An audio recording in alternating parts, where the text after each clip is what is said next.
Madame, monsieur, bonjour, bienvenue dans l'invité de la rédaction de Médien TV. Ce qui est tragique dans des catastrophes comme le séisme qui a endeuillé le Maroc le 8 septembre dernier, c'est qu'en l'espace de quelques secondes, on perd son passé, son présent et l'incertitude plane sur l'avenir. Beaucoup de survivants ont perdu des membres de leur famille, se sont retrouvés du jour au lendemain à la rue, dépossédés de tout, en perte totale de repères et ont du mal à assimiler le basculement brusque de leur vie. Face à ces drames, la prise en charge des besoins primaires, sauver des vies, soigner, nourrir et héberger sont les principales, mais pas les seules urgences, puisqu'il y a aussi l'aide psychologique aux victimes et aux survivants dont la santé mentale est mise à rude épreuve dans de pareilles situations. Pour mettre la lumière sur l'importance de la prise en charge psychologique dans ce genre de catastrophe naturelle et faire le point sur le dispositif de suivi psychologique déployé par le Royaume dans les régions sinistrées, nous avons le plaisir d'avoir avec nous aujourd'hui par Skype le professeur Jalal Tawfiq, psychiatre, directeur de l'hôpital Razi Saleh. Bonjour professeur, merci beaucoup d'être avec nous. Bonjour madame, merci pour l'invitation. Merci. Alors professeur, on va commencer par un point très important, c'est que certaines personnes estiment que le rôle des interventions psychologiques dans le cadre de ce genre de catastrophe naturelle n'est pas prioritaire comparé aux besoins d'être nourri, trouver un toit, être relogé. Alors ces actions ou reconstructions, disons matérielles et vitales, elles sont vitales bien entendu, mais est-ce qu'elles rendent superflue la prise en charge psychologique ? Alors tout d'abord, je voudrais, si vous le permettez, présenter mes condoléances à toutes les personnes qui ont perdu les leurs dans cette tragédie et un bon rétablissement à toutes les personnes qui sont sorties blessées ou diminuées. Et ceci me touche d'autant plus que le village natal de ma famille se trouve dans l'une des régions les plus touchées, donc avec quelques dizaines de morts. Voilà. Je vous présente mes condoléances, professeur. C'est un drame qui a touché tout le pays. Nous sommes dans le même, honnêtement, dans le même condoléances, voilà.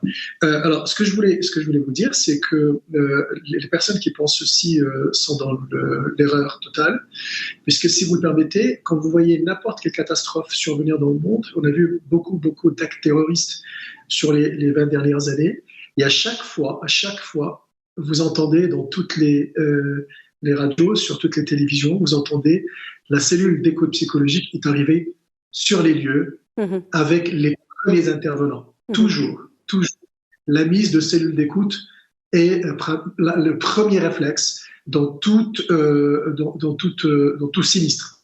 Et les secousses telluriques ou les séismes n'échappent pas à cette règle, bien au contraire, puisque les séismes ont toujours été synonymes de deux choses très importantes, ruine et mort. Dans la notation mentale, un séisme, c'est la ruine et la mort. Donc vous voyez, on peut toujours dire qu'on peut s'en sortir lorsqu'il y a un acte terroriste dans un quartier, dans une ville, mais cette possibilité ou l'illusion est encore beaucoup moindre quand il s'agit du séisme comme nous l'avons vécu. Donc au contraire, les représentations mentales d'un séisme sont beaucoup plus sévères et beaucoup plus gravement ancrées chez nous comme êtres humains. Donc bien au contraire. Et les secousses, si vous permettez, les séismes géologiques, c'est des séismes psychologiques extrêmement importants et j'imagine qu'on va en parler. Le séisme géologique, c'est vraiment un séisme psychologique, c'est un séisme cérébral. Le premier organe qui est touché dans les états de traumatisme et d'angoisse aiguë, c'est le cerveau. Donc on peut pas dire, voilà, je m'occupe d'une fracture du fémur et je m'occupe ou d'un éclatement d'une rate et je m'occupe pas de mon cerveau. Oui. Alors, quel est, professeur, le premier impact psychologique sur les survivants ou les réactions post-traumatiques les plus courantes en cas de séisme? Parce que les séismes sont aussi caractérisés par ce caractère brusque, cette vitesse avec laquelle ils arrivent, ça dure 30-40 secondes et le monde bascule, la vie bascule. Alors, c'est surtout l'effet surprise et l'effet imprévisible, si vous le permettez. Première des choses. Deuxième des choses, c'est l'effet aigu et grave. Troisième des choses, c'est l'appréhension des répliques, qui sont des micro-traumatismes après le grand traumatisme. Quatrième chose, c'est les pertes de vie et surtout celles des proches. Cinquième chose, c'est l'impuissance. devant le phénomène. Oui. Et puis, sixième chose, c'est surtout parfois la culpabilité de ne pas avoir fait suffisamment pour les autres et pour sa famille, parfois ses proches. Donc, tous ces phénomènes-là mélangés font d'abord ce qu'on appelle l'état de stress aigu, c'est-à-dire que la personne a extrêmement peur. C'est des angoisses terribles sur des échelles si vous voulez, de mesure de l'angoisse. C'est des angoisses extrêmement importantes. Deuxièmement, c'est des réactions dépressives extrêmement importantes aussi. Oui. Puis après, des réactions, si vous voulez, d'incompréhension et qui sont des réactions après, qui sont après secondées par des réactions de retrait, et puis après de dépit, et puis après de colère qui viennent avec parfois lorsqu'on n'est pas capable de faire plus que ce qu'on a fait. Oui. Quand on est dans une situation d'impuissance ou quand on a perdu des personnes proches. Et donc, ces colères-là peuvent s'exprimer de plusieurs manières. Ça, c'est les premiers phénomènes. Et l'état de stress aigu, c'est bien sûr, comme j'ai dit tout à l'heure, c'est de l'inquiétude excessive, c'est des peurs, c'est des phénomènes physiques de la peur, c'est des palpitations, c'est des sueurs, c'est des tremblements, c'est des états de stupeur parfois, extrêmement importants. Oui. Donc, on peut le voir dans les premières secondes et les premières minutes. Et puis après, il y a d'autres symptômes, comme j'ai dit tout à l'heure, comme la stupeur, comme le retrait, comme la non-acceptation, comme parfois la tristesse importante, comme parfois aussi les dépits et la colère. Oui. Est-ce que, professeur, il y a parfois des symptômes qui peuvent surgir des semaines, voire des mois après la catastrophe? La personne peut d'abord, pendant la première semaine, sembler supporter, et après, c'est après que ça ressurgit, post-urgence ou post-traumatique. Je ne sais pas comment on doit l'appeler en psychiatrie. Est-ce que ça peut arriver? C'est une question extrêmement pertinente. Les dégâts psychologiques les plus importants après le 11 septembre, ça a été 1 an et demi, 2 ans après à New York. Ah, quand même. Et donc, pourquoi votre question est extrêmement pertinente, madame? Parce que c'est l'avènement de ces problèmes sur le long terme, notamment l'état de stress post-traumatique, et aussi d'autres décompensations, parce que je vais vous expliquer un peu les liens avec la vulnérabilité que nous portons. Pourquoi c'est important? Pourquoi c'est important de s'en rappeler? Parce que c'est important, c'est corrélé à l'importance de l'intervention précoce. C'est pour ça que les personnes qui sont un petit peu dans l'erreur de penser qu'on peut attendre ne savent pas, ne sont pas au courant du fait que plus on intervient et plus on prévient ces catastrophes qui sont beaucoup plus coûteuses et beaucoup plus préjudiciables pour l'équilibre psychologique. Alors, l'état de stress post-traumatique n'est qu'un exemple. L'état de stress post-traumatique, je rappelle pour les gens qui nous regardent, c'est les personnes après qui se réveillent avec des cauchemars, avec la répétition de l'âme, qui font une naissance de l'événement, qui ne dorment plus, qui ont des problèmes d'appétit, ont des problèmes d'humeur, qui sont des situations extrêmement importantes, qui sont dans une sorte de démission par rapport à la vie normale, dans d'autres d'agoraphobie, qui sont aussi dans l'angoisse de revenir sur les lieux, qui sont dans l'évitement. Et l'évitement est la chose la plus importante.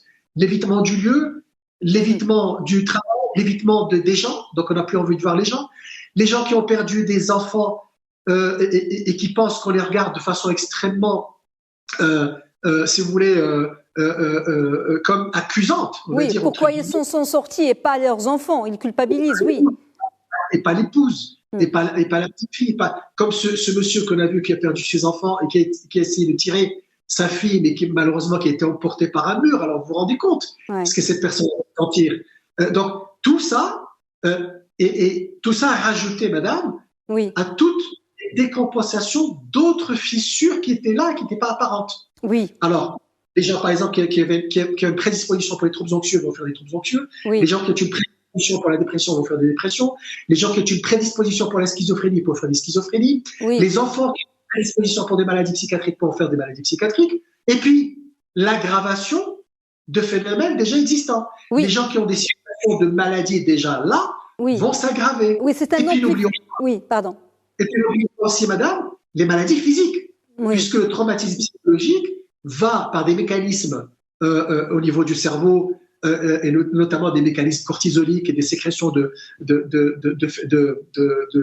produits extrêmement toxiques pour la cellule nerveuse, va entraîner par cascade des décompensations de maladies physiques, les maladies cardiaques. On a vu des gens mourir, par exemple, d'accidents, d'infarctus du myocarde. C'est des gens qui ont des prédispositions, par exemple, cardiaques, des gens qui meurent, par exemple, ou qui font des décompensations de diabète, d'hypertension artérielle, etc. Oui. Alors justement, je voulais justement vous poser la question, professeur, sur est-ce qu'il y a des personnes plus vulnérables que d'autres, et est-ce que les enfants sont plus exposés à ces impacts psychologiques, ou au contraire, sont-ils plus résilients? Alors, vous avez parfaitement parlé, vous avez parfaitement raison de dire la résilience, les facteurs de résilience, les facteurs protecteurs. Alors, votre question était pour les facteurs de risque. Alors, le facteur de risque, d'abord, c'est la nature du trauma, et on sait que les séismes sont de nature extrêmement impactante au niveau cérébral. La gravité, un séisme, par exemple, de 5 n'est pas un séisme de 7. D'accord, une maison qui bouge, c'est pas qu'une maison qui tombe, ou un quartier qui tombe, ou une ville qui tombe. Les expériences antérieures, quelqu'un qui a vécu, par exemple, un crash de voiture, un accident de voiture, pardon, un accident d'avion, un autre séisme, etc., va le vivre beaucoup plus gravement que quelqu'un d'autre. Le manque ou pas de soutien psychologique et de soutien social. Quelqu'un qui est, par exemple, qui va perdre tout le village n'est pas comme quelqu'un qui va perdre une ou deux personnes. Le village va rester solidaire et le village va se retrouver par la suite pour justement s'auto-aider. La santé physique, les gens qui sont dans une sorte de vulnérabilité physique vont être beaucoup plus enclins à faire des traumatismes psychologiques beaucoup plus importants. Les antécédents personnels et familiaux de santé, de troubles mentaux, la culture de la fatigue, de la résilience, les gens qui se remettent à Dieu, qui se remettent par exemple le mektoub, comme on dit, pour la foi dans la destinée.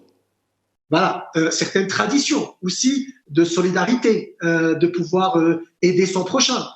L'âge, on sait que par exemple les enfants peuvent paraître plus résilients, les sujets âgés sont beaucoup plus vulnérables, et parfois, au fait, c'est le contraire. Donc, mais ça, c'est beaucoup plus compliqué à agir, à expliquer. C'est en fonction, au fait, des fissures antérieures et des traumas antérieurs.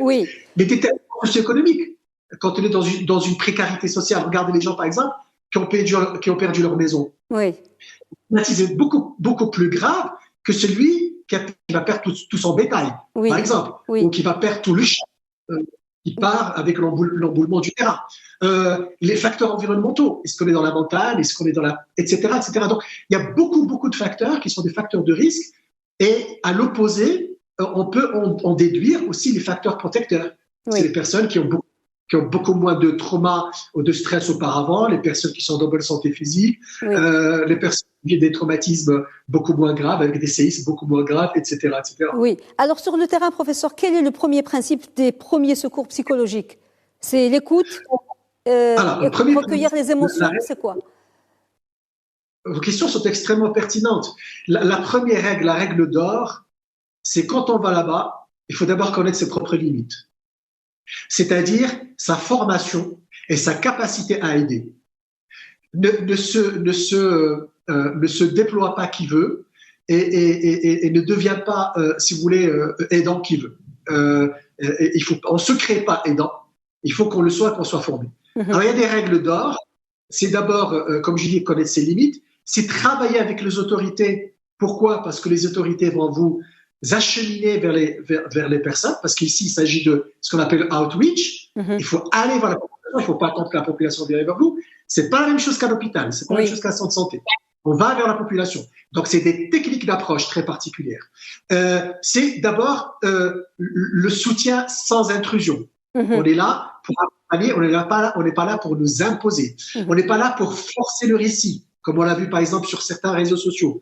On dit pas aux gens racontez-moi, on laisse les gens raconter. On est là pour évaluer les besoins des personnes. On n'est pas là pour anticiper sur les besoins des personnes. On est là aussi pour aider à répondre à ces besoins, à référer s'il le faut. Si on voit une petite blessure, si on voit par exemple que la personne saigne de quelque part, si on voit que la personne est fracturée, si on voit que la personne a de la fièvre. Donc vous voyez, c'est très important. Écouter, mais seulement écouter. Donc, comme je dis, sans intrusion, on est là pour réconforter et calmer les personnes en colère, les personnes en dépit. On est là aussi pour informer, permettre aux gens de savoir quelles sont les répliques, quels sont les hôpitaux les plus proches, que fait les forces d'armée royales, que font les équipes. On est là aussi pour observer, écouter, mettre en contact. Oui, avec j'imagine, beaucoup de finesse et beaucoup d'empathie et du respect de la dignité des gens. Alors, nous savons qu'il y a déjà, professeur, sur le terrain, une cellule pour l'aide et le suivi psychologique des victimes dépêchées par les services du département de la santé du Royaume. Il y a une cellule au centre de santé rural d'Ayt-Temlil. Elle est ouverte 24h/24 pendant une semaine. Y en a-t-il d'autres et comment travaillent et s'organisent les membres de cette équipe? J'imagine qu'il y en a beaucoup. En tout cas, l'hôpital Razi, auquel je suis affilié, a mobilisé dès lundi, dès que les routes ont été déblayées et que sont devenues accessibles, une équipe de psychiatres, de psychologues et d'infirmiers vers la région de Tahinaout. Et à partir de là, vers Moulay Ibrahim, vers Asni et vers d'autres douanes de la région. Cette équipe va être il y aura un phénomène de roulement à partir de la semaine prochaine. Et donc, parce que c'est extrêmement stressant, c'est extrêmement lourd à porter. Donc, toutes les semaines, il y aura un roulement et un redéploiement. Donc, et cette équipe est formée. Cette équipe est formée à l'écoute, comme j'ai dit tout à l'heure, est formée surtout à l'apport de la compassion et de l'écoute professionnelle, parce qu'il s'agit pas uniquement non plus de faire de l'écoute et de s'arrêter là. Pour les personnes qui savent faire plus et faire mieux, qui sont des professionnels de la santé, on fait aussi l'identification, le diagnostic et l'intervention professionnelle, c'est-à-dire on fait des interventions thérapeutiques. Oui. Alors, vu les moyens... Et puis, il y a des cas où les gens ont besoin de médication, d'aide médicale, ça aussi, au-delà de l'écoute. Toutes les équipes, si vous le permettez, madame, et ça c'est aussi une question pertinente, toutes les équipes se déplacent avec des pharmacies. Alors, notre équipe s'est déplacée avec une pharmacie propre, avec bien sûr des psychotropes. Mais il faut savoir aussi que sur place, dans les pharmacies qui sont donc sur place et qui sont fournies par l'État et par les différentes instances hospitalières du ministère de la Santé déployées au niveau de la région, il y a aussi des pharmacies avec des médicaments. Donc, les gens vont avec aussi des psychotropes aussi avec eux. Oui. Alors, vu l'éloignement de certains douars, la plupart des douars et leur enclavement, est-ce qu'un suivi psychologique à distance via des appels téléphoniques, des plateformes ou des appels vidéo peuvent être efficaces dans ce genre de cas, surtout que les missions sur le terrain, on le sait, sont forcément limitées dans le temps. Ils ne peuvent pas rester là-bas 4-5 mois. Est-ce qu'ils peuvent donner des résultats? Alors oui, mais dans un premier temps, rien ne remplace le physique. Parce que, si vous voulez, comme j'ai dit tout à l'heure, il faut qu'on fasse la différence entre ce qu'on appelle les interventions de traitement et les interventions de outreach, où on va vers la population. Ce genre de personnes, très souvent, ne savent pas qu'elles sont malades. Elles ne savent pas que le cauchemar et la réviviscence du traumatisme, du séisme, sont des symptômes de la maladie. Ces personnes-là ne savent pas que ne pas dormir, être triste plus que d'habitude, être angoissé, être apeuré, effrayé, peut faire partie des symptômes. Donc, vous voyez, c'est d'abord l'écoute, c'est d'abord l'approche, et c'est aussi, comme j'ai dit tout à l'heure, à partir de cette écoute et à partir de cette approche, l'identification et la détection et l'intervention précoce. Donc, il vaut mieux, au départ, faire de l'approche en personne physique, comme d'ailleurs le font dans tous les pays du monde, quelle que soit la nature de l'environnement, à l'impossibilité, madame, bien sûr. Mais moi, je préfère que les professionnels, ils vont à dos du mulet et vont vers les personnes avec toute la quand les personnes viennent vers vous, plutôt que de se retrouver avec des plateformes auxquelles personne ne se connecte. Bien sûr, dans un deuxième temps, pour le suivi, pour le follow-up par la suite, bien sûr que la e-santé ou l'accès aux plateformes de communication et de counseling et de soutien psychologique peut être extrêmement importante. Mais il ne faut pas oublier non plus qu'on peut aussi faire appel à des assistantes sociales formées. On peut faire aussi appel à des imams formés. On peut faire appel aussi à des mouchidis formés. Le plus important, c'est qu'on puisse leur donner ces petites règles, comme j'ai dit tout à l'heure. La compassion sont trop... la distance, mais en même temps être proche. Oui. L'humilité et les limites de ce qu'on peut faire. Le respect de la dignité de la culture. Par exemple, je vous donne un exemple très simple, c'est des gens qui parlent berbère. C'est des gens aussi. Oui. On va pas taper sur l'épaule de la dame en face, on dit « Madame, je suis désolé. » Non, il y a des règles qui sont spécifiques, enfin, qui respectent la spécificité culturelle. Absolument. Tradition, culture. Merci beaucoup, professeur Jalel Tofir. Je rappelle que vous êtes psychiatre, directeur de l'hôpital Razi Saleh. Merci beaucoup pour cet éclairage. À très bientôt, j'espère, docteur. Au revoir. Merci beaucoup. Merci. Au revoir, madame. Madame, monsieur, merci beaucoup de nous avoir suivis. Bonne suite des programmes sur Média TV.